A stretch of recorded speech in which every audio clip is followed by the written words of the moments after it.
Okay, so who is Rambler? How did you guys create him? Well, I think he went through several different cycles, and Patrick, the director, played a very big role in that. And we would have long conversations about building his history, building out who he is. And as we got closer to the film, I shaved my head. I lost 30 pounds. I got very toned. Was basically eating boiled chicken and broccoli and running 6 miles a day or 10 miles a day, whatever it was, and just living in isolation. And I would sit around and think about what he went through, what he was like as a child, the music he listened to, kind of what was his favorite food, favorite toys, high school, what was that like, how did people treat him? And in 3 weeks, I sort of just led a very fast-tracked version of his life so that when I showed up on set, all those memories were there. All those mannerisms were there. They were in place. Any little thing that they would say or do, because there was a lot of improvising, it would spark those old memories, and I would react by instinct, as opposed to sitting there and trying to gesture how I'm going to say this or how I'm going to feel.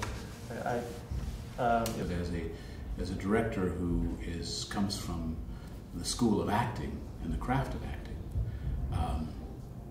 I think that the audience will find Rambler to be very real. What was it like living in New York before and after filming, looking like the Rambler? It sucked. No one would talk to me. Everybody thought I was a skinhead. He was a scary looking guy. I was really skinny. I guess I looked like a cancer patient. Like no girls would talk to me. And then I was walking around. Don't talk to me yet. Yeah, I know. Well, that's what I like. They would, I was walking around listening to punk music in his mindset, and I probably looked very unapproachable. And that's the great thing about Daniel's performance as the Rambler. I mean, knowing him outside of the show and the movie, I mean, for as much as he is the Rambler, he's not that guy.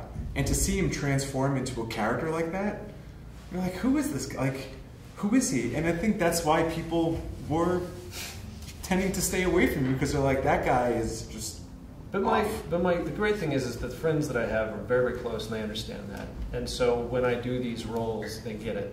And some friends choose not to be around me, and some friends can tolerate it. But for this one, I really was isolated. I just cut everyone off, and he had to be. Yeah.